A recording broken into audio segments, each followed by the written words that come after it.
Hi guys, ఎలా ఉన్నారు? మరో ఇంట్రెస్టింగ్ వీడియోతో మళ్ళీ మీ ముందుకు వచ్చాను. ఈ వీడియో చివరి వరకు చూసి నచ్చితే ఒక లైక్ వేసుకోండి. ఓకే, ఇక వీడియో స్టార్ట్ చేద్దాం. ఆలికి అన్నం పెట్టడం ఊరికి ఉపకారమా అని గద్దించి అడుగుతున్నారు మన ట్రేడ్ పండితులు. అంతా అనుకున్నట్టు జరుగుంటే ఈ పాటికి బాక్స్ ఆఫీస్ మొత్తం బాలయ్య నామస్మరణతో ఊగిపోయేది. చరిత్ర క్రియేట్ చేయడమా, చరిత్రలో కలిసిపోవడమా, ఏదో ఒకటి జరిగి ఉండేది. బాలయ్య అఖండ తాండవాన్ని బిగ్ స్క్రీన్ పైన చూడాలని పడిగాపులు కాచిన ఫ్యాన్స్కి అది అందని ద్రాక్షగానే మిగిలిపోయింది. అఖండ 2 పైన నీలి నీడలు కమ్ముకున్నాయి. కోవిడ్ టైంలో రిలీజ్ అయ్యి కూడా సాలిడ్ బ్లాక్ బస్టర్ అయిన అఖండకి సీక్వెల్గా అఖండ 2 స్టార్ట్ అయింది. బాలయ్య వరుస ఫెయిల్యూర్స్తో డౌన్ అయిన ప్రతిసారి బాక్స్ ఆఫీస్ పైన సింహనాదం చేయించిన బోయపాటి దీనికి డైరెక్టర్. బాలయ్య బోయపాటి చరిత్ర సృష్టించిన కాంబినేషన్ అది. దాంతో సినిమా పైన ఆటోమేటిక్గా ఎక్స్పెక్టేషన్స్ పెరిగిపోయాయి. మొదటిసారిగా బాలయ్య పాన్ ఇండియన్ మార్కెట్పై పడ్డాడు.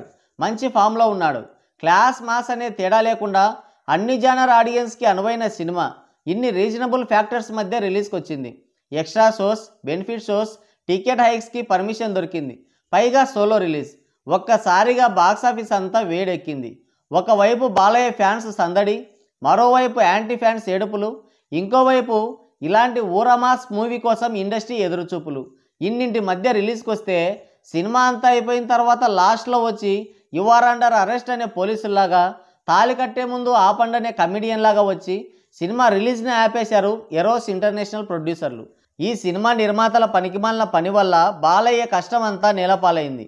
ఫ్యాన్స్ డబ్బులు పోయాయి. డిస్ట్రిబ్యూటర్లు, ఎగ్జిబిటర్లు రోడ్డున పడ్డారు. అన్నింటికి మించి ఇది బాలయ్యకి ఒక మాయని మచ్చగా మిగిలిపోయింది. ఒక స్టార్ హీరో సినిమాకి పైగా ఫామ్లో ఉండగా ఇలా జరగడం అంటే అది ఆషామాషి కాదు.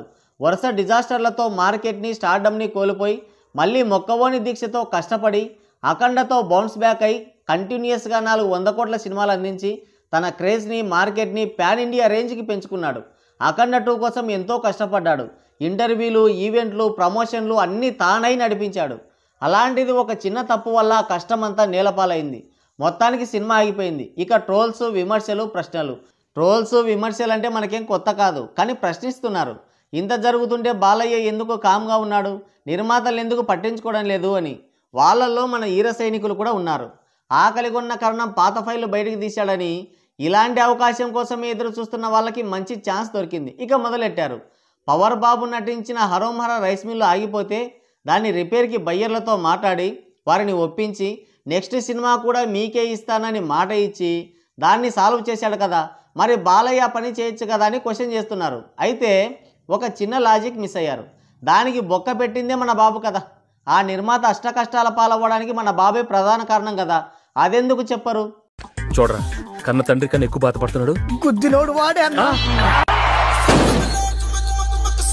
హరోంహర రైస్ మిల్లుతో తిరుపతికి వెళ్ళే పని లేకుండా అటు నిర్మాతలకి, ఇటు ఫ్యాన్స్కి ఏకకాలంలో గుండు గీకాడు బాబు. బాబుకో లెక్కొంది, కానీ బాబు సినిమాలకి లెక్కరాదు. లాస్ట్ 10 నిమిషాలు బాబు కొరియోగ్రఫీ చేసినందుకు ఆడియన్సే కాదు, ఫ్యాన్స్ కూడా తలో దిక్కుగా పారిపోయారు. సినిమా చేస్తానని రెమ్యునరేషన్ తీసుకొని 5 సంవత్సరాల క్యాల్షీట్లు ఇవ్వలేదు. రొట్ట రీమేకుల మీద పెట్టిన శ్రద్ధలో సగం దీనికి 10 రోజులు క్యాల్షీట్లు ఇవ్వడంలో పెట్టుంటే నిర్మాతకు ఆ కష్టం వచ్చేది కాదు. ఆ ఘోష భరించలేక కృష్ణయ్య సినిమా నుంచి తప్పుకున్నాడు. 5 సంవత్సరాలు డిలే అయినందుకు రత్నాల తాతయ్యకి బడ్జెట్ తడిసి తడి కూడా ఆరింది. సినిమా బడ్జెట్ 300 కోట్లు అయింది. మన మార్కెట్ ఎంత? 100 కోట్ల సినిమా కూడా లేదు మనకి. అయినా క్యాల్షీట్లు ఇవ్వకుండే ఎవరి బాడీకో తల అతికించారు గ్రాఫిక్స్లో. పోనీ అంతటితో అన్న ఆగాడా? లేదు. ఆ కథలో ఏళ్ళు కాళ్ళు అన్నీ పెట్టి గెలికాడు. వచ్చిరాని కొరియోగ్రఫీ చేసి సినిమాకే కొరివి పెట్టాడు. 100 కోట్ల మార్కెట్ కూడా లేని బాబు పైన అంత డబ్బు పెట్టి సినిమాని కొనాలంటే బయ్యర్లకి ధైర్యం చాలేదు. దాంతో పరువు పోతుందని గ్రహించి షో చేయడం స్టార్ట్ చేశాడు. మొగుడు నిడిచిన పిల్లం అత్తాని కొడుకు ఆకలికి ఆగలేడు, యాలకింత అన్నం పెట్టు అందంట. 5 సంవత్సరాల సినిమాకి క్యాల్షీట్లు ఇవ్వకుండా సతాయించి సినిమా అమ్ముడు పోకపోయేసరికి హడావిడిగా వచ్చి నిర్మాత అనాథ కాదు, సినిమా అనాథ కాదని ప్రమోషన్లు స్టార్ట్ చేశాడు. తర్వాత చేయబోయే సినిమా ఇస్తానని చెప్పి ఈ సినిమాని బయ్యల నెత్తిన వేశాడు. ఆలికి అన్నం పెట్టి ఊరికి ఉపకారం చేశానంటే ఎలా? డబ్బులు తీసుకున్నాడు, నటిస్తా అని హ్యాండ్ ఇచ్చాడు. సినిమా అమ్ముడు పోకపోయేసరికి పరువు పోతుందని ఏదోలా మేనేజ్ చేశాడు. దాంట్లో పెద్ద గొప్పే ఉంది. క్యాల్షీట్లు ఇవ్వకపోతే అలిగే బిడ్డతో చెలిగే గొడ్డుతో వేగడం కష్టమని కృష్ణయ్య మధ్యలోనే పారిపోయాడు. గతిలేని ఊరికి మతిలేని మంగళ అన్నట్టు జ్యోతికృష్ణ అన్నయ్యని డైరెక్టర్గా సెట్ చేస్తే మళ్ళీ ఆ డైరెక్షన్లో కథలో ఏలేటి గెలికాడు. రెమ్యునరేషన్ తీసుకొని నిర్మాతనెత్తిన తడిగుడ్డేశాడు.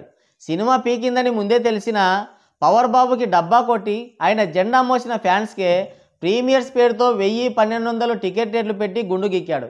ఇక్కడ ఇంకో దారుణం ఏంటంటే ఈ సినిమాని కొంటే నెక్స్ట్ రాబోయే క్యాబేజీ సినిమాను కూడా మీ నెత్తిన వేస్తానని చెప్పి అరోమారా రైస్ మిల్లుని వాళ్ళ నెత్తిన పెట్టి క్యాబేజీ సినిమాకి క్రేజ్ ఉందని ఎక్కువ రేట్లకి వాళ్ళకి అమ్మాడు.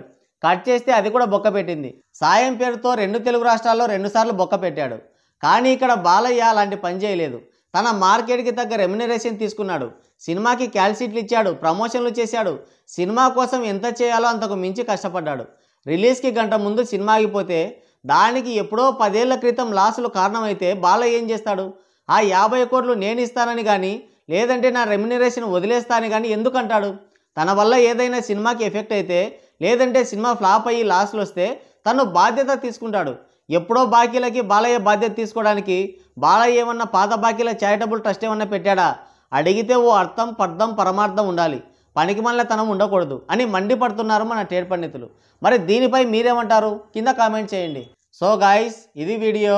మరోసారి మరో ఇంట్రెస్టింగ్ వీడియోతో మళ్ళీ కలుద్దాం.